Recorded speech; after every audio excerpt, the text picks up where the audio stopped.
कर्नाटका, बेंगलुरु, तेलंगाना।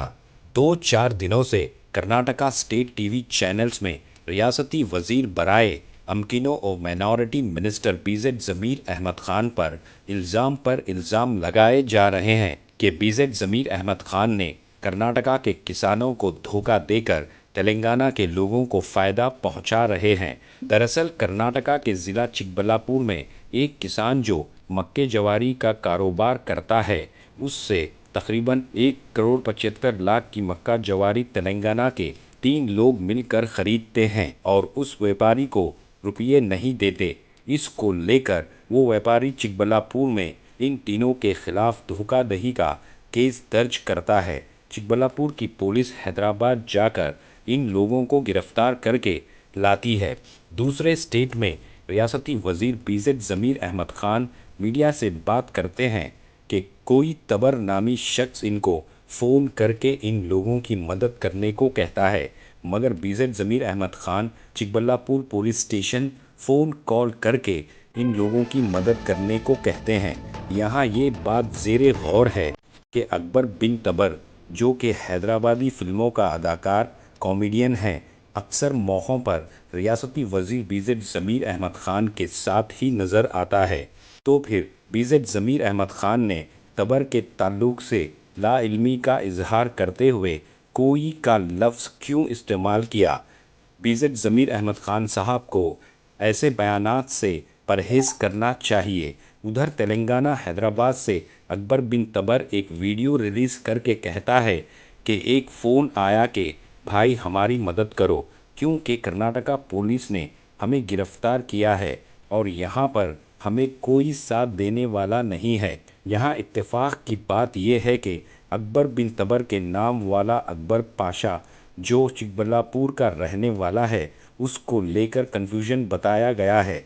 खैर, अकबर बिन तबर के कहने पर रियासती वज़ीर बीजेड ज़मीर अहमद खान फ़ौरन इन धोखेबाजों को बचाने के लिए आगे आकर पुलिस स्टेशन फ़ोन करके उनके साथ नरमी बरतने की बात कहते हैं और इस 1,75,00,000 के मामले को कुछ ही रकम कहकर सेटलमेंट करने की बात कहते हैं। अकबर बिन तबर के बयान के मुताबिक बेंगलुरु के किसी आलम पाशा ने गलत फहमी में अकबर पाशा के बजाय अकबर बिन तबर का नाम लिया है।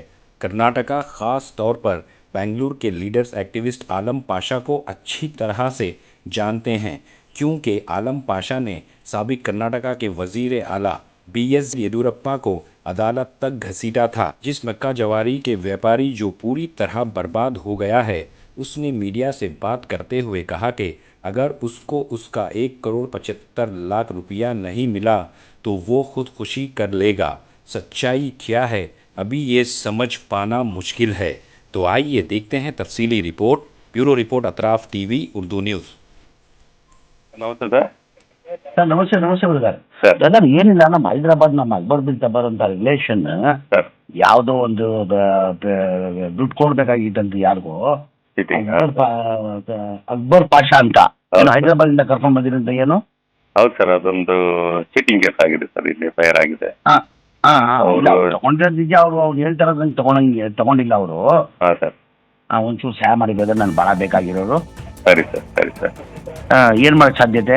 ಈಗ ಅವ್ರಿಗೆ ನಾವು ಚಾನ್ಸ್ ಕೊಟ್ಟಿವಿ ಸರ್, ಸೆಟಲ್ ಮಾಡ್ಕೊಳ್ಳಿ, ಕ್ಲಿಯರ್ ಮಾಡ್ಕೊಳ್ಳಿ, ನಾವು ಕೇಸ್ ಕ್ಲೋಸ್ ಮಾಡ್ತೀವಿ ಅಂತ. ಅಲ್ಲಿನೂ ಹೈದರಾಬಾದ್ಗೆ ಹೋಗಿ ಅಲ್ಲಿನೂ ಕೊಟ್ವಿ, ಇಲ್ಲಿನೂ ಕರೆದು ಹೇಳಿದ್ವಿ, ನೀವು ಇಲ್ಲೇ ಕುತ್ಕೊಂಡು ಸೆಟಲ್ ಮಾಡಿದ್ರೆ ನಾನು ಬಿ ರಿಪೋರ್ಟ್ ಹಾಕೊಳ್ತೀನಿ. ಬಟ್ ಅವ್ರು ಏನೋ ಈಗೋ ಪ್ರಶ್ನೆ ಅವ್ರಿಗೂ ಇವ್ರಿಗೂ, ಅವ್ರು ಒಪ್ತಾ ಇಲ್ಲ, ಇವ್ರು ಒಪ್ತಾ ಇಲ್ಲ. ಒಂದು ಚಾನ್ಸ್ ಕೊಟ್ಟು ಸ್ವಲ್ಪ ದಿನ ಟೈಮ್ ಕೊಟ್ಟು ಬಂದು ಅವ್ರಿಗೆ ನಾವು ಈಗ ಸೆಟಲ್ ಮಾಡೋದಕ್ಕೆ ನಾವು ಅಪರ್ಚುನಿಟಿ ಕೊಡ್ತಾ ಇದೀವಿ ಸರ್. ಮಾಡ್ಕೊಳ್ಳಿ, ಅವ್ರು ಕಳ್ಸಿರೋದು ನಿಜಾನೇ, ತಗೊಂಡಿರೋದು ನಿಜ, ಅದು ಡಿನೇ ಮಾಡೋದಕ್ಕೆ ಡಾಕ್ಯುಮೆಂಟ್ ಇಲ್ಲ. ತಗೊಂಡಿರೋದು ನಿಜ, ಕೊಟ್ಟಿರೋದು ನಿಜ. ಆಮೇಲೆ ಅವ್ನು ಹೇಳ್ದಂಗೆ ಅಷ್ಟು ದುಡ್ಡಿಲ್ಲ.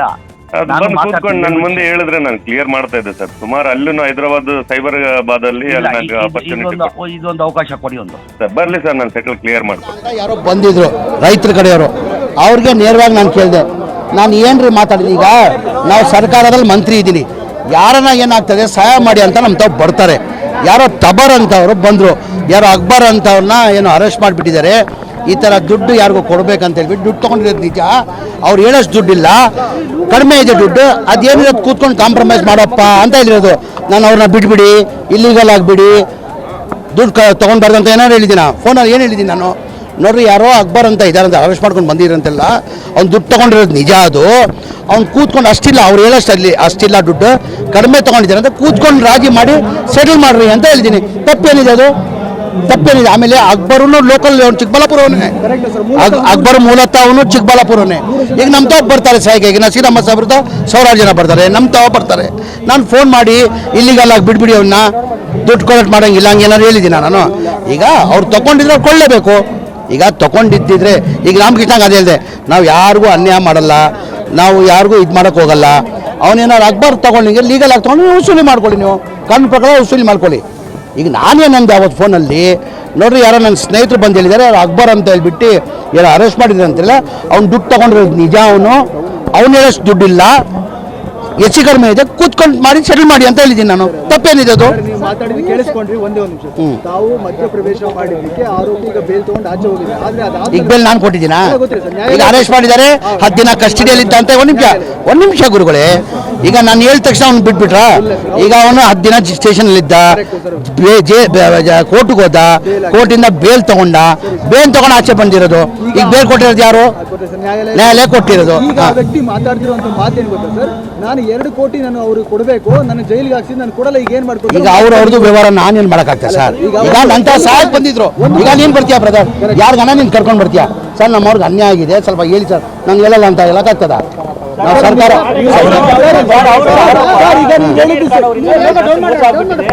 ಅವ್ರು ಏನಾರ ಈಗ ನಾವು ಆಮೇಲೆ ರೈತರು ಅನ್ನದಾತರು, ಅವರು ರೈತರಿಗೆ ಅನ್ಯಾಯ ಮಾಡೋದು ಪ್ರಶ್ನೆ 15 ನಿಮಿಷ, ರೈತರಿಗೆ ಅನ್ಯಾಯ ಮಾಡೋದು ಪ್ರಶ್ನೆ ಬರಲ್ಲ. ಅವ್ರು ಅನ್ನ ಕೊಡ್ತಾರೆ, ಅನ್ನದಾತರು ಅವರು, ಅವ್ರನ್ನ ಮಾಡೋದು. ಅವ್ರು ರೈತರು ಅಂತಲೂ ಗೊತ್ತಿಲ್ಲ ನನಗೆ, ಯಾವ ವಿಚಾರ ಯಾವ ದುಡ್ಡು ಏನಂತ ಗೊತ್ತಿಲ್ಲ ನನಗೆ. ಅವ್ರೇನಂದ್ರು ದುಡ್ಡು ಕೊಡ್ಬೇಕಾಗಿರೋದು ನಿಜ, ಅವ್ರು ಹೇಳೋಷ್ಟು ದುಡ್ಡಿಲ್ಲ, ಸ್ವಲ್ಪ ಕಡಿಮೆ ದುಡ್ಡಿದೆ, ಅವ್ರಿಗೂ ವ್ಯತ್ಯಾಸ ಇದೆ, ಸ್ವಲ್ಪ ಹೇಳಿ ಕಾಂಪ್ರಮೈಸ್ ಮಾಡಿ ಅಂತ ನಾನು ಫೋನ್ ಮಾಡಿ ಹೇಳಿದ್ದೀನಿ. ನಾನು ಹೇಳಿದ್ದೀನಿ, ನಾನು ನಮ್ಮ ಆಂಜನೇಯನ್ಗೆ ಹೇಳಿದ್ದೀನಿ, ನಾನು ನಮ್ಮ ಮಾಜಿ ಜಿಲ್ಲಾ ಅಧ್ಯಕ್ಷರಿಗೆ ಈಗ ಚೇರ್ಮನ್ ಆಗಿದ್ದಾರೆ, ಅವ್ರಿಗೆ ಹೇಳಿದ್ದೀನಿ, ನೋಡಪ್ಪ ರೈತರಿಗೆ ಅನ್ಯಾಯ ಆಗೋದು ಬೇಡ, ಅವ್ರನ್ನ ಕರೆಸ್ಬೇಕು, ಕೂಂತಿ ಅದು ಏನೇನು ಲೆಕ್ಕಾಚಾರ ಮಾಡಿ ನಾಳೆ ಅಕ್ಬರ್ಗೂ ಅವ್ರಿಗೆ ಹೇಳ್ತೀನಿ. ನಂತ ಯಾರು ಬಂದಿದ್ರು ಅವ್ರಿಗೆ ಫೋನ್ ಮಾಡಿಬಿಟ್ಟು ಅಕ್ಬರ್ ನಾಳೆ ಬಂದಂಗೆ ಮಾಡ್ತಾ ಇದ್ದೀನಿ, ನಾನು ಅಕ್ಬರ್ ನಾಳೆ ಬಂದಂಗೆ ಮಾಡ್ತಾ ಇದ್ದೀನಿ. ಆಂಜನೇಯ ಅವ್ರಿಗೆ ಜವಾಬ್ದಾರಿ ವಹಿಸಿದ್ದೀನಿ, ನಮ್ಮ ಮಾಜಿ ಜಿಲ್ಲಾ ಅಧ್ಯಕ್ಷರಿಗೆ ಜವಾಬ್ದಾರಿ ಕೊಟ್ಟಿದ್ದೀನಿ. ಅವ್ರಿಗೂ ಹೇಳಿದ್ದೀನಿ, ನಾನು ನನ್ನ ಸ್ನೇಹಿತರಿಗೆ ಫೋನ್ ಮಾಡಿ ಹೇಳ್ತೀನಿ. ಈಗ ಅವ್ರು ಅಕ್ಬರ್ ಅವ್ರನ್ನ ಕಳಿಸಿ ಕೂತ್ಕೊಂಡವರು ಮಧ್ಯ ವಹಿಸ್ಕೊಂಡು ಯಾರು ಹೇಳಿ ಕೊಡ್ಬೇಕು ಕೊಡ್ಸಿ ಅಂತ ಹೇಳಿ. ರೈತರಿಗೆ ನಾವು ಯಾವ ಕಾರಣಕ್ಕೂ ನಾವು ಅನ್ಯಾಯ ಆಗಕ್ಕೆ ಬಿಡಲ್ಲ.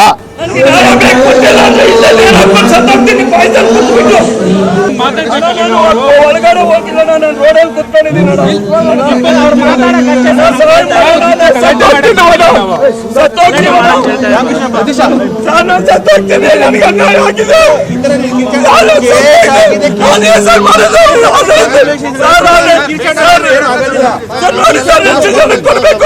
ನೋಡಿ ಸರ್, ನಾನು ಏನ್ ಸರ್ ಮಾಡೋದು?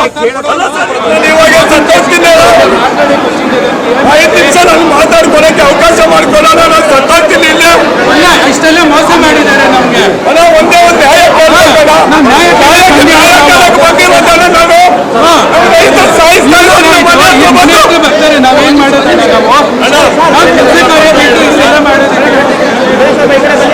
ಅಣ್ಣ ನಮಸ್ಕಾರ ಅಣ್ಣ, ಜೋಳದ ದುಡ್ಡು ಅನ್ಯಾಯ ಬಿಟ್ಟಿದ್ದಾರೆ ಹೇಳಣ್ಣ. ಹೌದಣ್ಣ, ಹೌದಣ್ಣ, ನನಗೆ ನ್ಯಾಯ ಮತ್ತೆ ನಾನು ಏನು ಹಿಡಿದಿದ್ದೇನೆ ನನ್ನ ತಪ್ಪು ನಾನು ಕೇಳಿದ್ರು. ಅಕ್ಬರ್ ಅವರು ಲೋಕಲ್ ಚಿಕ್ಕಬಳ್ಳಾಪುರ, ತೆಲಂಗಾಣವಲ್ಲ, ಚಿಕ್ಕಬಳ್ಳಾಪುರ, ಅವ್ನ ಬಿಸ್ನೆಸ್ ತೆಲಂಗಾಣ ಮಾಡ್ತಾನೆ. ಯಾರು ಬಂದು ಹೇಳಿದ್ರು ಈ ತರ ನಿಮ್ಮ ಹೆಸರೇನು ರಾಮಕೃಷ್ಣ ಅವ್ರ ತರ ದುಡ್ಡು ತಗೊಂಡಿದ್ದಾರೆ, ತಗೊಂಡ್ರೆ ನಿಜ ಅನ್ನೋದು ಅವ್ರು ಹೇಳೋ ದುಡ್ಡು ತಗೊಂಡಿಲ್ಲ. ಕೊಡ್ಬೇಕಣ್ಣ, ನನಗೆ 1,79,00,000 ಕೊಡ್ಬೇಕಣ್ಣ. ನಾನು ಮಾಡಕ್ ಒಂದು ನಿಮಿಷ, ಒಂದೇ ಒಂದು ನಿಮಿಷ ಅಣ್ಣ, ನಂಗೆ ಸಹಾಯ ಮಾಡ್ಕೊಂಡು ನಾನು ಸತ್ತೋಗ್ತೀನಿ. ಬರ್ಕೊಂಡು ಬಂದಿದ್ದೀನಿ ಅಣ್ಣ, ನಾನು ಸತ್ತೋಗ್ತೀನಿ ಅಣ್ಣ, ನಾನು ಸತ್ತೋಗ್ತೀನಿ. ಜನರು ಬಂದು ಸಾಯಿಸ್ತಾ ಇದ್ದಾರೆ. ನನ್ನ ಮನೆ ಹತ್ರ ಸಾಯಿಸ್ತಾ ಇದ್ದಾರೆ ರೈತರು. 25 ಜನ ಬಂದಿದ್ದಾರೆ. 25 ಜನ, 50 ಜನ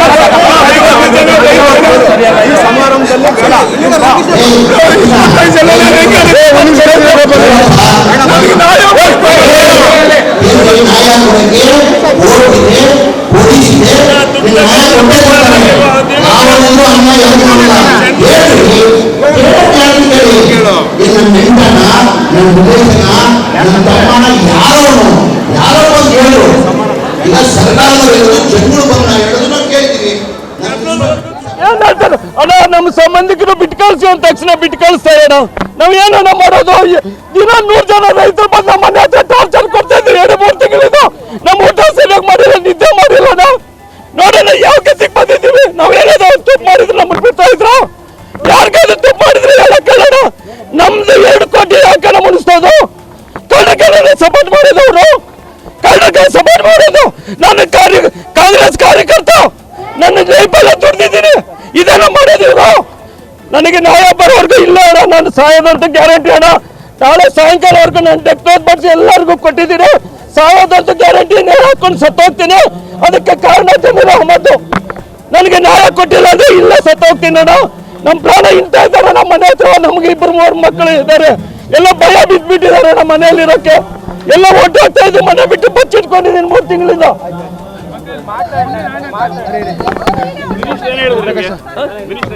ಏನ್ ಹೇಳ್ತಾರೆ? ನಾನು ಮಾಡೋ ವಿಡಿಯೋದಲ್ಲಿ ಮಾತಾಡಿದ್ ಕೇಳಿಸ್ತೀಯ ಅಂತಾರೆ. ನಾನು ಅವ್ರು ಬಂದಿದ್ದು ಕರ್ನೂಲ್ವರೆಗೂ ದುಡ್ಡು ತಗೊಂಡು ಬಂದಿದ್ರಣ್ಣ. ನಾನೇನೋ ಪೊಲೀಸ್ ಅವ್ರು ಕೇಳ್ಕೊಂಡು ನನ್ಗೆ ಸಹಾಯ ಮಾಡಿ ಅಂತ ಹೇಳ್ಕೊಂಡು ಬಂದು ಏನೋ ರಾಜು ಏನೋ ಸಹಾಯ ಮಾಡ್ಕೊತಾ ಇದ್ವಣ್ಣ. ಅಷ್ಟೊತ್ತಿಗೆ ಇವ್ರು ಏನಕ್ಕನ ಬರ್ಬೇಕಾಗಿತ್ತು. ಇವ್ರು ಬಂದಿದ್ದಕ್ಕೆ ಮತ್ತೆ ವಾಪಸ್ ಹೋಯ್ತಾನ ಬಂದಿರೋದು. ಏನಣ್ಣ ಮಾಡೋದು? ನೋಡೋಣ ರೈತರು ಎಷ್ಟು ಜನ ಎಲ್ಲಪ್ಪ ನೋಡೋಣ. ರೈತರು 40 ಲಕ್ಷ ಬರಬೇಕು. ನೋಡೋಣ ಎಷ್ಟು ಜನಕ್ಕೆ ದುಡ್ಡು ಕೊಡ್ಬೇಕು.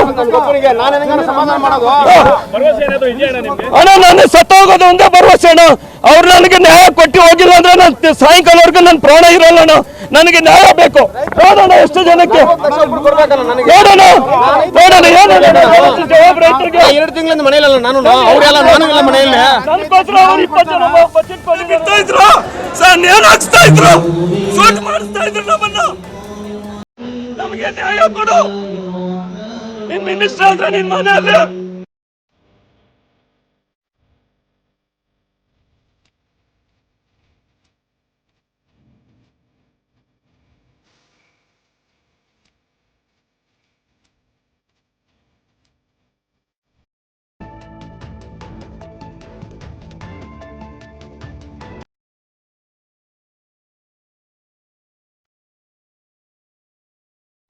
लोग मुझे कितनी बदनाम करते हैं, मुझे दर्द है। मुझे मैं अपने मंत्री साहब है, मेरे चीफ मिनिस्टर साहब हैं, और मुझे मंत्री जो जमीर अहमद साहब हैं और अकबर बिन तबर साहब हैं, और ये तमाम लोगों से मैं माफ़ी भी चाहता हूँ। मगर ये मेरे देश की धरती के किसान को क्या जवाब देंगे आप? जरूर हम माफी चाहेंगे। आप मिनिस्टर साहब को अकबर बिन तबर इन्फ्लुएंस नहीं किया हो तो, और उसको पैसा आया नहीं आया, 1 करोड़ 80 पर 8 लाख रुपया में किसको किसको पैसा, ऐसा मेरे देश की धरती का सुनना कहां कहां बांटा जा रहा है। और जो वो बहन बोले ये अक्यूज के, ये भी सुनना हम नेपाल से आया माल मक्की का फला आया, ये सब भी मुझे जरूरी नहीं है।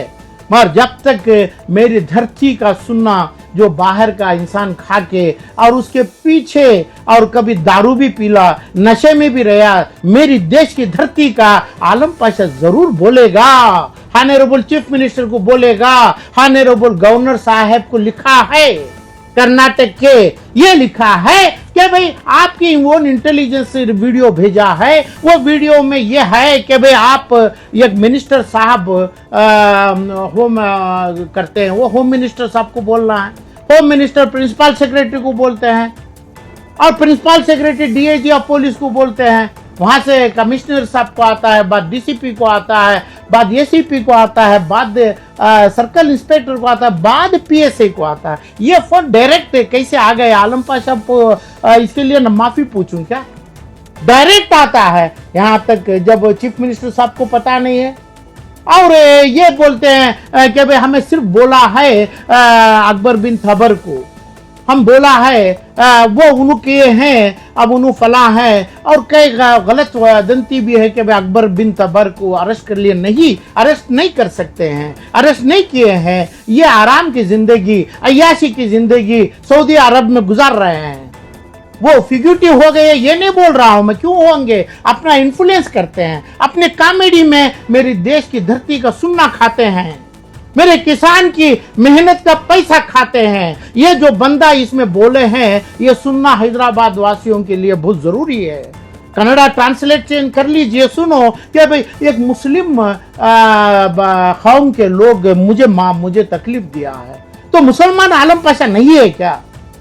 तो कई लोग चामराजपेट पालिया के लोग बोलते, डराते हैं मुझे कि भाई आप लोग भी कारपोरेटर हैं, आप लोग मेयर हैं, आपके पहले आप क्या थे, उसके बाद आपके पास क्या पैसा आया। वैसा तो मैं ऑडिटर था, दुनिया जानती है, देश का ऑडिट करता था। और जमीर अहमद साहब के 10,000 मसाजिद बने, 10,000 चीज करे, तो उनकी भी बैलेंस शीट आलम पाशा देखना चाहता है, क्योंकि इसमें 2 नंबर की चीज होती नहीं है अल्लाह के सामने। अल्लाह का घर, गरीब का पेट, ये तमाम अल्लाह देखने वाला, और ये एक इंसान को यजमान बोलने वाला उसे जुबान नहीं है, यजमान है अल्लाह है। तो ये तमाम चीज़ों को मैं ये वीडियो कन्नड़ा में लाया हूँ, हैदराबाद के लोग देखिए। और मुझे कभी भी कहाँ भी आलम पाशा एक आदमी है, एक इंसान है, और जिसका यजमान अल्लाह है, जिसकी अल्लाह की शरीयत और हदीस इंसाफ है, इंसाफ परस्तकार है। तो बेइंसाफ एक इन्फ्लुएंस कराना, ये पैसा लेने में जमा नहीं है। ये इन्फ्लुएंस के लिए बोलना, अकबर बिन तबर के पास एक केस गया तो बोलना कि भाई एक लायर साहब को रखो और ये हिस्सा देखो। जब आपको मालूम नहीं, आप एक कॉमेडियन है, तो मिनिस्टर साहब को क्यों लगाया कर्नाटक के? ये कर्नाटक मिनिस्टर जो नहीं करना है वो काम किया, आप बोला पीए को बोला, तो पीए अब मिनिस्टर साहब डायरेक्ट आ गए, इतना ही बोला। मैं मिनिस्टर जमीर अहमद गलती करे हैं, ना चीफ मिनिस्टर ऑफ कर्नाटका की गलती है, ना ये दोनों मिलके मुसलमान के नाम से हिंदू भाइयों का खून पिया है। धरती का सोना वो गलते रहेगा, धरती में वो उनका ये जो सोना जो है, ये मक्की के नाम से जो आया है, वो डायमंड बन जाएगा। ये तमाम चीज़ की दुआ भी हम करेंगे, इनकी हिफाजत भी हम करेंगे। ये भाई हिंदू की बात, जब हिंदू बोला मेरी कम्युनिटी, नम्मा कम्युनिटी क्या, और धोखा मारे का मतलब क्या है? मुसलमान है, कौन है मुसलमान? तब अकबर बिन तबर कारण बन गया है ना, हैदराबाद से आके एक कर्नाटक में आप डिस्प्यूट पैदा किया, रियाट पैदा किया मुसलमान के और हिंदू भाइयों के ऊपर, जो सुना उगालता है उसका पैसा खाने का। अब तुम स्ट्रैटेजी किया, प्लान किया, और ये जो तमाम रिकॉर्डिंग हुआ है, ये बोला है, तो इसको रिकमेंडेशन किया मिनिस्टर को। तब अकबर बिन तबर को क्यों नहीं बुक किए, क्यों नहीं उसको भी अरेस्ट करना चाहिए, क्यों नहीं किया? अच्छा, कर्नाटक तेलंगाना का पुलिस में साइबर क्राइम में भी दिया गया है ये आदमी, वहां से उसको क्यों नहीं अरेस्ट किए? ये तमाम जो चीज है, honourable his excellency governor of Karnataka के पास मेरी अर्जी है, मैं अर्जी दिया हूं कि भाई ये तमाम क्राइम हुआ है, ऑफेंस हुआ है, उसमें जो इन्वॉल्व हैं पीएस ऑफ मिनिस्टर हैं, इनको जो बोला गया है बाहर का आदमी है, इसमें जो फोर्स डाले हैं मंत्री साहब हैं, तो इसलिए इसके लिए प्रोब करने का परमिशन सेक्शन 17 ये पूछा हूं। मैं गलत तो करने वाला नहीं हूं। अब मुझे कोर्ट से फांसी होती है, मैं लोगों से माफी चाहूं जब एक आदमी जो वो आदमी सही बना, वो आदमी यजमान नहीं बना, किसी को एक यजमान नहीं बना, तो हम जरूर इस चीज़ को हमें गलती से एहसास करेंगे। जो फ़ोन एक मिनिस्टर साहब से जो कराया है वो गलत है, वो क्राइम है, वो ऑफेंस है। होम सेक्रेटरी से आना था, डीसीपी, एसीपी, एडीजीपी, कमिश्नर से आना था, इंस्पेक्टर के बाद पीएसए को फ़ोन लगाया जाता है। पीएसए का मतलब सब इंस्पेक्टर ऑफ पुलिस है। तो इसको सीधे एक मिनिस्टर को लगाना, ये तमाम करना, उसमें बोला जाना कि भाई मान लेना ये तमाम होना। तो आज आप जैसे चाहते हैं ऐसा ले लीजिए। मुझे गलत जब करता हूँ मैं ज़रूर आप लोगों को, हैदराबादी लोगों को तकलीफ़ है तो हम माफ़ी ज़रूर चाहता है। अब कर्नाटक का एक धरती का एक बंदा, एक इंसान, एक हिंदू भाई ये किस्म का रो रहा है तो जवाब हैदराबाद देना है और गवर्नमेंट ऑफ कर्नाटका देना है। जब तक गवर्नर साहब बोलेंगे नहीं हमें इसके ऊपर आगे नहीं बढ़ेंगे। हम गलती कभी भी करेगा तो इस सज़ा कोर्ट से मिलेगी। मुझे इंसान से कुछ लेना देना नहीं है। हम चाहे आप लोगों को दर्द हुआ, हमें माफ़ी ज़रूर चाहते हैं, सज़ा इनको मिलना है। गलत मैं किया हो तो मुझे भी मिलना है। ना पैसा 1,80 पर 8 लाख रुपया अकबर बिन तबर लिया, ना ये मिनिस्टर साहब वो पैसा लिए, ना उनका पीए लिया, ना इंस्पेक्टर लिया, ना चीफ मिनिस्टर ऑफ कर्नाटका के फंड को गया। ये पैसे के ऊपर इन्फ्लुएंस चला है। ये किसान की जिंदगी, किसान मुसलमान को बद्दुआ कर रहा है। इसके शान में ये तमाम इसकी जो बद्दुआ के शान में मैं बोला, हम वैसा करने वाला नहीं है। यही कंप्लेंट हम गवर्नर साहब के सामने भी दिए। दोस्तों, मैं अकबर बिन तबर। आप जैसे जानते हैं कि बीच में तकरीबन एक 3 से 4 दिन से एक वीडियो बहुत ज्यादा वायरल हो रहा, जिसमें कई दोस्त मेरे फोन करके पूछ रहे थे अकबर ये क्या है। तो सब लोग ये चाह रहे थे कि मैं वीडियो बनाऊं, तो इसलिए मैं आप सबके लिए वीडियो बनाया कि एक आलम पाशा, ये पता नहीं कौन है, मैं तो उनसे कभी जिंदगी में मिला नहीं, ना मैं कभी उनको जानता, और मेरे को समझ में नहीं आया वो लोग बोल रहे हैं क्या, उनका क्या मंशा है, मेरे को कुछ समझ में नहीं आया। मगर एक चीज मैं आपके सामने बोलना चाहूंगा कि इसमें 2 चीज है, अकबर बिन तबर और अकबर पाशा।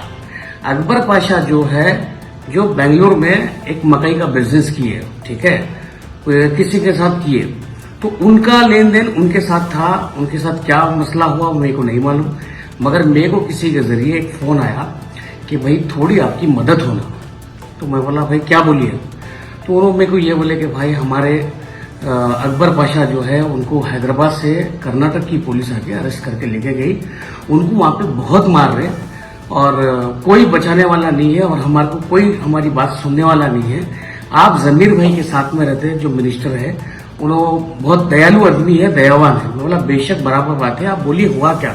देखिए मैं तो अभी हैदराबाद में हूँ, मगर क्या प्रॉब्लम है बोलो, उनका मैं पीए का नंबर देता हूँ, आप उनसे बात करो। हुआ तो मैं भी आपको बोलता हूँ कि किसी की मदद करना ये अच्छी चीज है। तो मैं हमदर्दी के नाते उनको नंबर दिया, उन्होंने बात किए। उन्होंने बात करने के बाद साहब भी कोई गलत नहीं बोले। साहब ये बोले कि ये अकबर पाशा का कोई मैटर है और जरा देखो, देख के जो भी है सेटल करो। अगर आपस में बैठ के खत्म करना है तो जरा आपस में बैठ के खत्म कर लो। तो वो साहब का जो वीडियो है वो एक लीक कर दिया, कोई पुलिस वाला लीक करके वो सोशल मीडिया पे डाल दिया, वहां कर्नाटक के चैनलों पे डाला। तो उसमें क्या है, साहब क्या बोले, कोई गलत नहीं बोले। वो एक आलम पाशा जो है बेचारे, अल्लाह उनको हिदायत दे, मैं कौन है क्या है मैं उनको जानता ही नहीं। मैं अपनी दुनिया में मस्त रहने वाला हूँ, आप सबको मालूम है। तो उन्होंने अकबर पाशा को अकबर बिन तबर ऐसा, अकबर बिन तबर वो, अकबर बिन तबर ये 1,80,00,000 क्या क्या है वो मेरे को कुछ समझ में नहीं आ सकता। तो वो हिसाब से वो क्या क्या की बोल रहे हैं। और हमारे हैदराबाद के जो मीडिया वाले हैं वो एक को एक लिए, एक को एक डालिए। तो मेरा बोलने का मतलब यही है कि न्यूज डालो, डालना है, मगर पहले तहकीक करना कोई भी चीज की मालूमात करना, मालूमात करने के बाद बराबर डालना। गलत है तो गलत है, सही है तो सही है। तो बस इतना ही बोलना चाहूंगा कि मैं हैदराबाद से हूं, तेलंगाना से हूं, फिल्म एक्टर हूं, मगर अल्लाह के करम से जब से होश संभाला आज तक मेरा कोई न्यूसेंस नहीं है। ये अल्लाह का मेरा बहुत बड़ा करम है, सदक़े रसूल में उनके पैरों की धूल में अल्हम्दुलिल्लाह अल्हम्दुलिल्लाह। मगर मेरे तेलंगाना और हैदराबाद के, खास तौर पे हैदराबाद के मेरे भाइयों का, हैदराबाद के लोगों का मैं सर झुकने कभी नहीं दूंगा और कभी ऐसा गलत काम नहीं करूंगा जिसको हैदराबाद का नाम खराब हो। अल्हम्दुलिल्लाह बेंगलुरु में अल्लाह के करम से एक हैदराबाद का बच्चा अकबर बिन तबर, जो बिकॉज ओनली जमीर अहमद साहब की तरफ से आज अल्लाह ताला ने बेंगलुरु में एक मुकाम बनाया, एक इज्जत बनाई है। अल्हम्दुलिल्लाह इज्जत और जिल्लत सिर्फ अल्लाह के हाथ में है, तो वो इज्जत बनी। अल्हम्दुलिल्लाह ऐसा कुछ भी नहीं है, मगर ये सब लोग मेरे को तकरीबन दोस्ता मेरे जो करीबी लोग हैं, हर कोई चाहने वाले हैं, तो लोग फोन करके बोल रहे हैं अकबर ये क्या है। मेरे को कई लोग बोल रहे हैं आप अरेस्ट हो गए, अरेस्ट हो गए। मैं बोला भाई वो मिसअंडरस्टैंडिंग है, वो नाम में वो अकबर पाशा है, मैं अकबर बिन तबर हूँ, वो आलम पाशा कोई है। उन्होंने क्या करे वो वीडियो को लाके उन्होंने क्या क्या ही बोल रहे हैं, उलमा वो करके भिजा दिए, मैं तेलंगाना में था उनको चप्पल का काम भी रहा हूं, मेरे को कुछ समझ में नहीं आ रहा, मैं खुद परेशान होकर ये है क्या किस्सा बोल गया। तो बहरहाल कुछ भी नहीं है भाई, हमदर्दी तो करना है, आप भी करना है, हम भी करना है, मजलूम का कभी भी साथ देना है। कोई अगर परेशान है, कोई अगर देखो भाई मेरे को क्यों कुछ है, मेरे कोई उनको कोई फलाना बोला कि भाई अकबर बिन तबर का जो है माशाल्लाह बेंगलोर में बहुत अच्छा है, उनकी आपकी मदद सिर्फ उन्हीं कर सकते। तो मैं फोन कराया खाली और उनका पीए का नंबर दिया, मैं उनसे बात कराया और वो साहब भी क्या करे, कुछ भी गलत नहीं बोले, साहब बोले जरा सेटलमेंट कर लो, क्या है देख लो, उन्हें उतने पैसे नहीं देना है बोल रहे हैं, आप देख लो क्या है बोल के वो चीज बात बोले। इतना ही है मेरे दोस्तों, अकबर बिन तबर आपका है, फिर बोल रहा हूं हैदराबाद का सर झुकने नहीं देता हूं, गलत कभी नहीं करता, अल्हम्दुलिल्लाह आपका भाई। ರಾಮಕೃಷ್ಣ ಅವರು ನನ್ನ ಮೇಲೆ ಕೇಸ್ ಹಾಕಿದ್ದಾರೆ ಸರ್, ಜೋಳದ ವ್ಯಾಪಾರಿ ಸರ್, ಪಾಪ್ಕಾರ್ನ್ ಜೋಳ ಸರ್, ರಾಮಕೃಷ್ಣ ಅವರು ನನ್ನ ಮೇಲೆ ಕೇಸ್ ಹಾಕಿದ್ದಾರೆ ಸರ್। ಆಲ್ರೆಡಿ ನಾನು ಅವ್ರ ಹತ್ರ ವ್ಯಾಪಾರನೇ ಮಾಡ್ತಾ ಇಲ್ಲ ಸರ್, ಈಗೋ ಪ್ರಾಬ್ಲಮ್ ಆಗಿದ್ದಕ್ಕೆ ನನ್ನ ಮೇಲೆ ಕೇಸ್ ಆಗಿಬಿಟ್ಟು ಅವರು ರೈತರು ನನ್ಗೆ 2 ಲಕ್ಷ ಕೊಟ್ಟು ಜೋಳ ತಗೊಂಡೋಗಿದ್ದಾರೆ, 1,89,00,000 ಕೊಡ್ಬೇಕಂತ ಹೇಳ್ತಾ ಇದ್ದಾರೆ। ನಾನು 1 ರೂಪಾಯಿನೂ ಕೊಡೋದೇನಿಲ್ಲ ಸರ್, ಅವ್ರ ಹತ್ರ ವ್ಯಾಪಾರನೇ ನಾನು ಮಾಡಿಲ್ಲ ಸರ್, 4 ತಿಂಗಳಿಂದ 5 ತಿಂಗಳಿಂದ ಅವ್ರ ತಮ್ಮ ಹತ್ರ ಮಾಡ್ತಾ ಇದ್ದೀನಿ ವ್ಯಾಪಾರ।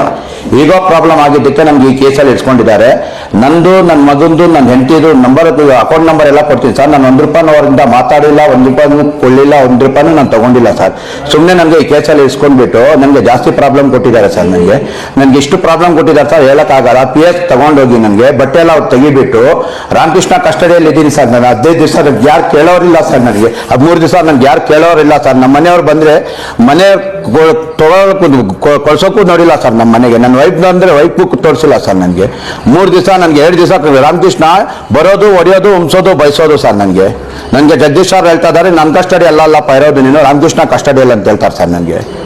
ಸರ್ ನನಗೆ ತುಂಬಾ ಜಾಸ್ತಿ ತಾಪತ್ರೆ ಕೊಟ್ಟಿದ್ದಾರೆ ಸರ್, ನಾನು ಸುಸೈಡ್ ನೋಟ್ ಮಾಡ್ಕೊಂಡೆ ಸರ್। ನೋಡಿ ಸರ್, ನಾನು ಗುಡಿಬಂಡೆ ಹತ್ರ ಇರುತ್ತೆ ಸರ್, ಇದು ನನಗೆ 30ನೇ ತಾರೀಕು ಸರ್ 3:30ಗೆ FIR ಆಗಿರೋದು, 6:30ಗೆ ಹೈದರಾಬಾದಲ್ಲಿ ಬಂದು ಎತ್ಕೊಂತಾರೆ ಸರ್ ಅವರು, ನನಗೆ 11 ಗಂಟೆಗೆ ನೋಟಿಸ್ ಕೊಡ್ತಾರೆ ಸರ್, ನನಗೆ ನೋಟಿಸು ಮನೆಗೆ ಕಳಿಸಿದ ನನಗೆ ಎತ್ಕೊಂತಾರೆ ಸರ್ ಅವರು। 30ನೇ ತಾರೀಕು ಹೈದರಾಬಾದ್ ಬಂದು 10ನೇ ತಾರೀಕುವರೆಗೂ ಅಲ್ಲೇ ಇರ್ತಾರೆ ಸರ್ ಅವರು, 12 ಜನ ಪೊಲೀಸು SI ಸಾರು। ನಾನು ಕಸ್ಟಡಿಯಲ್ಲಿ ಹೋದ್ಮೇಲೆ ಕಸ್ಟಡಿಯಲ್ಲಿ ನನ್ಗೆ 2 ದಿವಸ ಅವರು ಪೊಲೀಸ್ ಅವರು ಎಲ್ಲ ನನ್ಗೆ ಕೊಟ್ಬಿಟ್ಟು ಅವ್ರು 10 ಜನ 15 ಜನ ಬರೋದು, ಒಂದೊಂದ್ಸಾರಿ ಹೊಡಿತಾ ಇರೋದು, ಹೋಗ್ತಾ ಇರೋದು ಸರ್। ನನ್ನ ಬಟ್ಟೆ ಎಲ್ಲ ತೆಗ್ದ್ಬಿಟ್ಟು ಹೊಡಿದಿದೆ ಸರ್ ನನಗೆ। ಏನಾಗಿದೆ ಅಂದ್ರೆ ಮಧ್ಯದಲ್ಲಿ ಅವರು ನಾನು ಜೋಳ ನನ್ನ ತಮ್ಮ ಹತ್ರ ವ್ಯಾಪಾರ ಮಾಡ್ತಾ ಇದ್ರು, ಅವ್ರದ್ದು ಏನ್ ಹೇಳ್ತಾರೆ ನನ್ಗೆ ಗೊತ್ತಿಲ್ಲ, ಅವ್ರದ್ದು ಏನ್ ಪ್ರಾಬ್ಲಮ್ ಆಗಿದೋ ಗೊತ್ತಿಲ್ಲ, ಅವ್ರಿಗೆ ಇವ್ರ ಮೇಲೆ ಇಡಿ ಅಟ್ಯಾಕ್ ಆಯ್ತು। DRDA ಅವರು ಡಿಫೆನ್ಸ್ ಅವರು ಸ್ಮಗ್ಲಿಂಗ್ ಮಾಡಿ ನೇಪಾಳಿಂದ ತರಿಸು ಜೋಳ ಮಾಡ್ತಾ ಇದ್ರು, ನಮ್ಮ ತಮ್ಮ ಅವರು ಇವ್ರಿಗೆ ಲೈಸೆನ್ಸ್ ಇದೆ, ಲೈಸೆನ್ಸ್ ಇಂದ ಕೊಡ್ತಾ ಇದ್ದೀನಿ ಅಂದ್ರೆ ವ್ಯಾಪಾರ ಮಾಡಿದ್ರು। ಒಂದೊಂದು ಗಾಡಿ ಬಂದು 26 ಲಕ್ಷ ಇರುತ್ತೆ ಸರ್, ತಿಂಗಳಿಗೆ 3-4 ಗಾಡಿ ತರ್ತಾರೆ। ಯಾವಾಗಿದು ಬ್ಲಾಕ್ ಸ್ಮಗ್ಲಿಂಗ್ ಅಂತ ಹೇಳಿದ್ರು ಅವ್ರು ಬಿಟ್ಬಿಟ್ರು, ಯಾಕಂದ್ರೆ ನಾವು ಹೋಗಲ್ಲ ಈ ವ್ಯಾಪಾರ ಇದೆ ಅಂದ್ರೆ ಇವ್ರು ಪ್ರಾಬ್ಲಮ್ ಕೊಟ್ಟು ನಮ್ಗೆ ನಾವು ವ್ಯಾಪಾರ ಮಾಡೋದಕ್ಕೆ ಇದು ಚಾರ್ಜರ್ ಕೊಟ್ಟಿದ್ದಾರೆ ಸರ್। 4 ದಿವಸ ನಾನು ಒಳಗಿದ್ದೆ, ನಂಗೆ ಗೊತ್ತಿಲ್ಲ। ಇನ್ನೊಂದು, ನಾನು ವ್ಯಾಪಾರ ಅವ್ರ ಹತ್ರ ಮಾಡಿಲ್ಲ, ನಂದು 1 ರೂಪಾಯಿದು ಲೇವರ್, ನನ್ನ ಹೆಂಡತಿದು ನಂಬರ್ ಕೊಡ್ತೀನಿ, ನನ್ನ ಹೆಂಡತಿದು 2 ಅಕೌಂಟ್ ನಂಬರ್ ಕೊಡ್ತೀನಿ, ನನ್ನ ಮಗಂದು ಕೊಡ್ತೀನಿ, ನಾನು ಕೊಡ್ತೀನಿ, ನಂದು ಅವರಿಂದ ವ್ಯಾಪಾರ ನಾನು ಏನಾದ್ರು ಮಾಡಿದ್ರೆ ನಾನು 1 ರೂಪಾಯಿ ಅವ್ರ ಹತ್ರ ಅವ್ರದ್ದು ತಮ್ಮದು ರಿಲೇಷನ್ ಇಲ್ಲ, ಅವ್ರ ತಮ್ಮ ಹತ್ರ ನಾನು ವ್ಯಾಪಾರ ಮಾಡ್ತಾ ಇದ್ದೀನಿ, ಅವ್ರ ತಮ್ಮದ ಹತ್ರ ಬಿಲ್ ಕೊಡ್ಸಿದ್ದ ನನ್ನ ಅವ್ರು 4 ತಿಂಗಳಿಂದ ದುಡ್ಡು ಬರ್ತಾ ಇಲ್ಲ ಅಂತ ಹೇಳ್ತಾ ಇದ್ದಾರೆ, 4 ತಿಂಗಳಿಂದ ಅವ್ರ ತಮ್ಮ ಹತ್ರ ನಾನು ವ್ಯಾಪಾರ ಮಾಡ್ತಾ ಇದ್ದೀನಿ ಸರ್। ನೋಡಿ ನನ್ನ ಹತ್ರ ಬಿಲ್ಗಳು ಇದೆ ಸರ್, ನನ್ನೆಲ್ಲ ಬಿಲ್ಲಿಂದ ಕೊಡ್ಸೋದು ಬ್ಯಾಂಕಿಂದಾನೇ ಅಮೌಂಟ್ ಆಗೋದು ಸರ್। ಈಗ ನಿಮ್ಮ ಹತ್ರ ಏನು ಪ್ರೂಫ್ ಇಲ್ಲ ಅಂದ್ರೆ ಪೊಲೀಸರು ಹೆಂಗೆ ಕಂಪ್ಲೇಂಟ್ ಕೊಟ್ಟಿರ್ತಾರಲ್ಲ, ಕಂಪ್ಲೇಂಟ್ ಸರ್ ಅವರು ಪೊಲೀಸರು ನಿಮ್ಮನ್ನ ಹೆಂಗೆ ಆಕ್ಸಿಡೆಂಟ್ ತಗೊಂಡ್ರು ಸರ್? 3 ಸಾರಿ ಬಂದ್ರು ಪೊಲೀಸರು, 2 ಸಾರಿ ನಾನೇ ಹೋಗಿ ಮಾತಾಡಿದೆ, ನನ್ನ ಕೇಸಲ್ಲಿ ಇಲ್ಲ ಅಂತ ನಾನು ಹೋಗಿ ಮಾತಾಡಿದೆ, ಅವರು ನಂಗೆ ಏನು ಹೇಳಿಲ್ಲ। 3ನೇ ಸಾರಿ ಬಂದಾಗ ಅವರು ಈ ಜಗದೀಶ್ವರ ರೆಡ್ಡಿ ನಂಗೆ ಕಂಪ್ಲೇಂಟ್ ಅಲ್ಲಿ FIR ಅಲ್ಲಿ ನನ್ಗೆ ಹೆಸರಾಗ್ಬಿಟ್ಟು, ಯಾರಂದ್ರೆ ನಿನ್ ತಮ್ಮನ ಜೊತೆ ಇದೆಯಾ, ನಿನ್ ತಮ್ಮ ಇಲ್ಲ, ನೀನ್ ಬರ್ಲೇಬೇಕಂತ ನಾನು ಹೋಗಿ ಪೊಲೀಸ್ ಸ್ಟೇಷನ್ಗೆ ಹೋಗ್ಬಿಟ್ಟು ಬೆಳಗ್ಗೆ ಬರ್ತೀನಿ ಅಂದ್ರೆ ಬೆಳಗ್ಗೆ ಕೊಳ್ಳಿಲ್ಲ ಅವ್ರು ನನ್ಗೆ ಜಾಸ್ತಿ ತಾಪತ್ರೆ, ಅಲ್ಲಿಂದ ನಾನು ಹೊರಟೋಗಿದ್ದಕ್ಕೆ ನನ್ಗೆ ಹೈದರಾಬಾದ್ ಇಂದ 13 ಕಿಲೋಮೀಟರ್ ಒರಿಸ್ಸಾ ಬಾರ್ಡರ್ ತನಕ ಕರ್ಕೊಂಡು ಬಂದ್ಬಿಡ್ತಾರೆ। ಅದೂನು ರಾಮಕೃಷ್ಣ ಗಾಡಿಯಲ್ಲಿ ಸರ್, ಪೊಲೀಸ್ ಗಾಡಿಯಲ್ಲಿ ಬಂದಿಲ್ಲ, ಪೊಲೀಸ್ ಅವ್ರು ಬಂದಿಲ್ಲ, ರಾಮಕೃಷ್ಣ ಬಾಮರ್ದಿ ಬಂದ ಗಂಗಾಧರ್ ಅಂತ ಅವ್ರ ಡ್ರೈವರ್ ಯಾರು ಇದ್ದು 3-4 ಜನ ಬಂದ್ರು, ಇಲ್ಲಿ ಬಂದು ಪೊಲೀಸ್ ಸ್ಟೇಷನ್ಗೆ ಅವ್ರು ಕೊಟ್ಬಿಟ್ಟು ಹೋಗಿದ್ರು ಸರ್ ನನಗೆ। ರಾಮಕೃಷ್ಣ ಗಾಡಿಯಲ್ಲಿ ಪೊಲೀಸರು ಬಂದು ನಿಮ್ಮನ್ನ ಕಸ್ಟಡಿ ಕರ್ಕೊಂಡು ಬಂದಿದ್ದಾರೆ। ಅಂದ್ರೆ ಮುಂಚೆ ವ್ಯಾಪಾರ ಏನಾದ್ರು ಮಾಡ್ತಿದ್ರ? ಇಲ್ಲ ಸರ್, ಅವರಿಂದ ನನ್ನ ವ್ಯಾಪಾರ ಇಲ್ಲ ಸರ್, ಅವ್ರ ತಮ್ಮನಿಂದ ಇದೆ। ನನ್ನ ತಮ್ಮ ಸಿಗ್ಲಿಲ್ಲ, ಅವ್ರಿಗೂ ಅವ್ರ ತಮ್ಮನ್ಗೆ ಆಗಲ್ಲ ಸರ್, ಅವ್ರಿಗೂ ನನ್ನ ತಮ್ಮ ಅವ್ರು ಮಾತಾಡ್ಲಿಲ್ಲ, ಅವ್ರಿಗೂ ಅವ್ರ ತಮ್ಮಂಗ, ಅವ್ರಿಗೂ ನಿಮ್ ತಮ್ಮಂಗ ನನ್ನ ತಮ್ಮಿಂದ ಅವ್ರು ವ್ಯಾಪಾರ ಮಾಡ್ತಾರೆ. ರಾಮಕೃಷ್ಣ ಅವರು ನನ್ನ ತಮ್ಮಿಂದ ವ್ಯಾಪಾರ ಮಾಡ್ತಾರೆ ಸರ್. ಮಾಡಲ್ಲ ನಿಮ್ಮ ತಮ್ಮನ ಹತ್ರ ವ್ಯಾಪಾರ ಮಾಡ್ತಾರೆ. ನಮ್ಮ ತಮ್ಮನ ಅವ್ರಿಗೆ ಎಲ್ಲಿ ಏನಿದೆ ನನಗೆ ಗೊತ್ತಿಲ್ಲ. 4 ತಿಂಗಳಿಂದ ಇವರು ಇದು ವ್ಯಾಪಾರ ಮಾಡ್ತಾ ಇದ್ದಾರೆ. ಸೆಕೆಂಡ್ ಇದು SNN ಇಂದ ನಾಗ್ಪುರಿಂದ ತರಿಸಿ, ಬಾಂಬೆಯಿಂದ ತರಿಸಿ ಲೈಸೆನ್ಸ್ ಇರುತ್ತೆ. ಲೈಸೆನ್ಸ್ ಇದ್ದಾರೆ. DRDA ಅವರು చాలా ಪ್ರಾಬ್ಲಮ್ ಉಂಟು. ಆಲ್ರೆಡಿ ಅವ್ರು ಹಾಕಿದ್ದಾರೆ. ಅವ್ರದ್ದು ಸ್ಟೋರೇಜ್ ಆಲ್ರೆಡಿ ಸೀದಾಗಿದೆ. DRDA ಅವರು 4-5 ದಿವಸ ಕರ್ಕೊಂಡು ಹೋಗಿ 1.5 ತಿಂಗಳು ಅವರು ವ್ಯಾಪಾರ ಬಂದ್ ಮಾಡಿದ್ರು. ಆಲ್ರೆಡಿ ಕೇಸ್ ಬುಕ್ ಆಗಿದೆ. ಅವರು ಸೀಸರ್ ಜೋಳ ಇದೆ ಅವ್ರ ಹತ್ರ. ನಾವು ಅದು ಮಾಡೋಣ ಅಂತ ಹೇಳಿದ್ದಕ್ಕೆ ಪ್ರಾಬ್ಲಮ್ ಕೊಡ್ತಾ ಇದ್ದಾರೆ ಸರ್. ಬ್ಯಾಂಕ್ ಸುಳ್ಳೇ ಇರಲ್ಲ, ಫೋನ್ ಸುಳ್ಳೇ ಇರಲ್ಲ, ಎಲ್ಲ ನೋಡ್ಬೋದು. ಇವಾಗ ಜಮೀರ್ ಅಹಮದ್ ಅವರು ನಿಮ್ಗೂ ಏನು ಪರಿಚಯ? ಸರ್, ನಾನು ಆಡಿಯೋ ವೈರಲ್ ಆಗಿದೆ. ಅಕ್ಬರ್ ಪಾಷಾ ನಮ್ಮವರೇ ದುಡ್ಡು ಅಂತ ಅಂದ್ಬಿಟ್ಟು ಅಕ್ಬರ್ ಪಾಷಾ ಅಂದ್ರೆ ನೀವೇನಾ? ಅಲ್ಲ ಸರ್, ಅಕ್ಬರ್ ಪಾಷಾ ಅಂದ್ರೆ ನಾನಲ್ಲ. ಅಕ್ಬರ್ ಪಾಷಾ, ಅಕ್ಬರ್ ಬಿನ್ ತಬರ್, ಫಿಲ್ಮ್ ಆಕ್ಟರ್, ಬಾಂಬೆ. ಪೂರ್ತಿ ಹೆಸರೇನು? ನನ್ನ ಹೆಸರು ಸೈಯದ್ ಅಕ್ಬರ್ ಪಾಷಾ. ನಿಮ್ಮ ಹೆಸರಲ್ಲ, ಇದು ಅವ್ರು ಹೇಳಿದ ಹೆಸರು ನೀವಲ್ಲ. ಅಲ್ಲ, ಅಕ್ಬರ್ ಪಾಷಾ, ಅಕ್ಬರ್ ಬಿನ್ ತಬರ್ ಅವರು ಹೇಳಿದ್ರು. ಅಕ್ಬರ್ ಬಿನ್ ತಬರ್ ಹೈದರಾಬಾದ್ ಬೇಕಾಗಿರೋರು. ಸ್ವಲ್ಪ ಏನೋ ಅವ್ರು ಏನು ಹೇಳಿದಾರ, ಏನು ಹೇಳಿದ್ರು? ನಾವು ಹೋಗಿದ್ರು.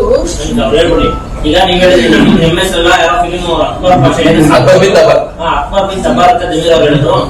ಅವ್ರ ಕಡೆಯಿಂದ ನೀವೇನೋ ಸಂಬಂಧ ಅಥವಾ ಅವ್ರು ನಿಮ್ಗೆ ಯಾವ ತರ ಸಂಬಂಧ? ಇಲ್ಲ ಸರ್, ಜೈಲ್ನಲ್ಲಿ ಇದ್ರು. ನಾವು ಫೋನ್ ಮಾಡಿದ್ವಿ. ಯಾಕೆ? ಅಕ್ಬರ್ ಬಿನ್ ತಬರ್ಗೆ ನಾವು ಫೋನ್ ಮಾಡ್ತೀವಿ. ಅಣ್ಣ ನಮ್ಮ ಅಣ್ಣನ್ಗೆ ತಲೆ ಹೊಡೆದಾಕಿದ್ದಾರೆ, ರಕ್ತ ಹೋಗ್ತಾ ಐತೆ, ಏನಾರ ಸಹಾಯ ಮಾಡಿ. ಮೀಡಿಯಾಕ್ಕೆ ಎಲ್ಲಾರ್ಗೆ ಹೇಳ್ತೀವಿ ನಾವು, ಏನು ಸಹಾಯ ಮಾಡ್ತಾ ಇಲ್ಲ ನಮ್ಗೆ ಅಂತ ಹೇಳಿದ್ರೆ, ನಾನು ಬೆಂಗಳೂರಿನಲ್ಲಿ ಇಲ್ಲ, ನಾನು ಹೈದರಾಬಾದ್ ನಾಗಿದ್ದೀನಿ, ನನ್ ಫ್ರೆಂಡ್ ಇದ್ದಾರೆ ಅಲ್ಲಿ, ನೀನು ಅವ್ರ PA ನಂಬರ್ ಕೊಡ್ತೀನಿ, ಅವ್ರು ಫೋನ್ ಮಾಡ್ರಿ ಅಂತ ಹೇಳಿದ್ರು. ನಾವು ಅಕ್ಕ ತಂಗಿದ್ರೆ ನಾವು 4 ಜನ ಯಾರು ಇಲ್ಲ ಸರ್ ನಮ್ ಜೊತೆಯಲ್ಲಿ. ನಾವು ಫೋನ್ ಮಾಡಿ ಅವ್ರಿಗೆ, ಸರ್ ನಮ್ಮ ಅಣ್ಣನ್ಗೆ ತಲೆ ಬರ್ದಾಕವ್ರೆ, ಏನೆಲ್ಲ ಸಹಾಯ ಮಾಡ್ರಿ ಅಂತ ಅಷ್ಟೇ ಹೇಳಿದ್ರು. ಜಮೀರ್ ಅವ್ರ ಸರ್ಗೆ ಹೇಳಿದ್ರು ಸರ್, ಅಷ್ಟೇ ಹೇಳಿದ. ಪಾಪ ಅವ್ರು ಸಹಾಯ ಮಾಡಿದ್ರು ಸರ್ ಅಂತೆ. ಅವ್ರು ಏನು ಹೇಳಿಲ್ಲ, ಏನೋ ಅಪ್ಪ ನೋಡ್ಬೋದು. ಅವ್ರು ಇಲ್ಲೇ ಅಕ್ಬರ್ ಬಿನ್ ತಬರ್ ಫೋನ್ ಮಾಡಿದ್ದು. PA ನಂಬರ್ ಕೊಟ್ಟು ನಮ್ಗೆ, PA ನಂಬರ್ ಕೊಟ್ಟು ನಾವು ಮಾಡಿದ್ದು. ನಾವ್ ಅಕ್ಕ ತಂಗಿದ್ರು, ನಾವ್ ಯಾರು ಇಲ್ಲ ಸರ್, ಏನಾರ ಸಹಾಯ ಮಾಡೋದು. ಮಿನಿಸ್ಟ್ರಿ ಜೊತೆ ಮಾತಾಡುವಾಗ ಇನ್ಸ್ಪೆಕ್ಟರ್ ಹೇಳ್ತಾರೆ, ಆಲ್ರೆಡಿ ಅವ್ರು ಬಂದು ಕುತ್ಕೊಂಡು ಮಾತಾಡಿದ್ದಾರೆ, ಅವ್ರು ಬಂದು ಕೂತು ಸೆಟಲ್ಮೆಂಟ್ ಮಾಡ್ಕೊಂತಾರೆ ಅಂತ ನಾನು ಬಿಡ್ತೀನಿ ಅಂತ ಹೇಳ್ತಾರೆ. ಸರ್, ಇವಾಗ ನನ್ಗೆಲ್ಲ ಚಡ್ಡಿ ತೆಗ್ಬಿಟ್ಟು, ನನ್ಗೆಲ್ಲ ಹೊಡೆದ್ಬಿಟ್ಟು, ಮೊದಲು ಎಲ್ಲ ತಗೊಂಡ್ಬಿಟ್ಟು, ನನ್ಗೆ 10 ಜನ 15 ಜನ ಬರೋದು, ರೂಮಲ್ಲಿ ಉಳಿಸೋದು, ಹೊಡೆಯೋದು. ನನ್ಗೆ 2 ದಿವಸ ನಾನ್ ಶನಿವಾರ ಸಿಗದೆ ಅವ್ರಿಗೆ, ಭಾನುವಾರ ಕೋರ್ಟ್ ಕೊಟ್ರು. ಅವ್ರು ಸಾಯಂಕಾಲ ಕೊಡ್ಬಿಟ್ಟು ಕೋರ್ಟ್ ಕೊಟ್ರು. ಆಮೇಲೆ ಸೋಮವಾರ ಬೆಳಗ್ಗೆ ಕಸ್ಟಡಿ ತಗೊಂಡವ್ರು. ಕಸ್ಟಡಿಗೆ ಬಂದು 10 ಸಾರಿ ನನ್ಗೆ ಹೊಡೆದಿದ್ದಾರೆ. ರಾಮಕೃಷ್ಣ ಹಳಿಯ ಅವ್ರ ಬಾಮದಿ ಗಂಗಾಧರ ರಾಮಕೃಷ್ಣ ನಾನು ತಪ್ಪು ಮಾಡಿದ್ರೆ ನನ್ನ ಮೇಲೆ ಎನ್ಕ್ವೈರಿ ಮಾಡಿ. ನಾನು CCTV ಫುಟೇಜ್ ಇದೆ, ನನ್ಗೆ ಎಲ್ಲಿಂದ ಕರ್ಕೊಂಡು ಬಂದಿದ್ದಾರೆ, ಎಲ್ಲೆಲ್ಲಿ ಹೊಡೆದಿದ್ದಾರೆ, CCTV ಫುಟೇಜ್ ನೋಡಿ. ನಂದು ಬ್ಯಾಂಕ್, ನನ್ನ ಎರಡು ಹೆಂಡತಿ ಅಕೌಂಟ್ ಕೊಡ್ತೀನಿ, ಮಗಂದು ಕೊಡ್ತೀನಿ, ನಂದು ಕೊಡ್ತೀನಿ. ಅಕೌಂಟ್ ನಂಬರ್ ಚೆಕ್ ಮಾಡಿ. 1 ರೂಪಾಯಿ ನಾನು ಅವ್ರಿಗೆ ಹಾಕಿದ್ರೆ ನೋಡ್ಕೊಳ್ಳಿ, 1 ರೂಪಾಯಿ ನಾನು ವ್ಯಾಪಾರ ಮಾಡಿದ್ರೆ ನೋಡ್ಕೊಳ್ಳಿ.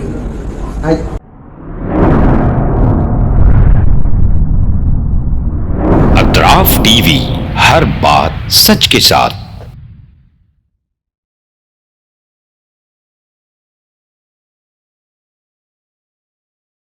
इस न्यूज को स्पॉन्सर किया है हिंदुस्तान में रियासत कर्नाटका के तारीखी शहर गुलबर्गा में Syed Bare educational and charitable trust एक फ़कीदुल मिसाल तालीमी कहकशां है, जिसके दामन में मुख्तलिफ दरख्शां सितारे मौजूद हैं, जो बरसों से जहालत की तारीखी में शब रोज़ इल्म की रोशनी फैला रहे हैं। वो चमकते सितारे हैं next generation PU science college, Al Kareem college of school of nursing, Syed Abu Bakar Siddique Syed Bare college of nursing, KBS Kasim Bi Sahiba college of pharmacy and physiotherapy. यहाँ जदीद आलात से लैस लेबोरेटरीज में आला तालीम याफ्ता फैकल्टी जामे तालीम फराहम करते हैं। यहाँ इल्मी और अमली तजुर्बे के साथ तलबा और तालिबात के रोशन मुस्तकबिल के लिए महारत फराहम की जाती है। Syed Bare educational and charitable trust तलबा के लिए इल्म हासिल करने का एक मियारी और महफूज इदारा है, जो नज़रिया और अमली तजुर्बे को मिलाकर हमारे तलबा को इनफरादी क़ुव्वत में कामयाबी के लिए जरूरी महारतें फराहम करता है।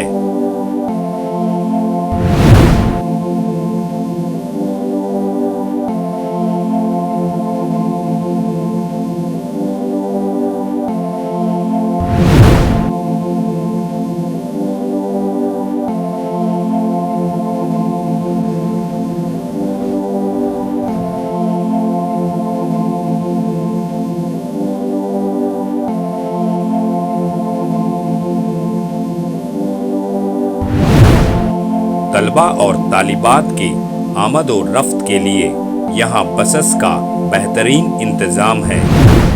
अपने बच्चों का मुस्तकबिल रोशन करने के लिए Syed Bare educational and charitable trust के स्कूल्स एंड कॉलेजेस में दाखिला करवाएं।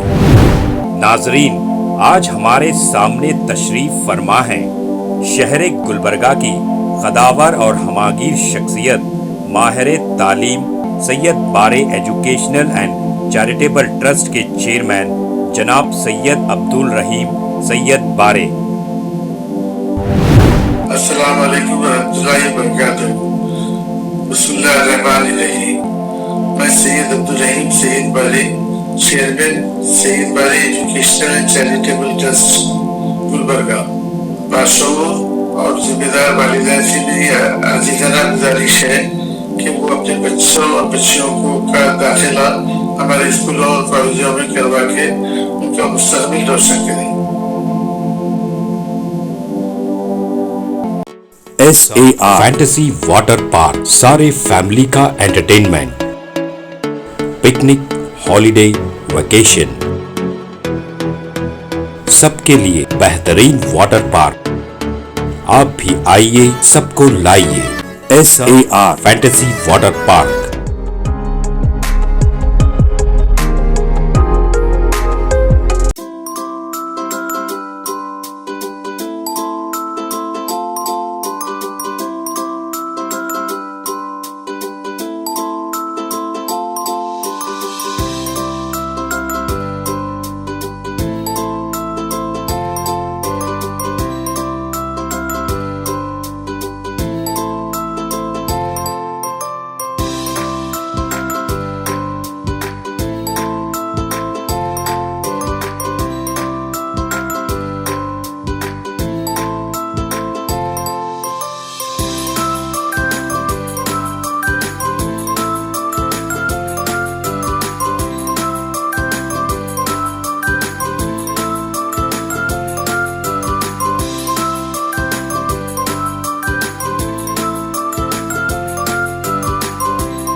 Address Birna Kapur near Gaushawali Dargah, KGF, Karnataka. Contact details 9483444290 9480107826.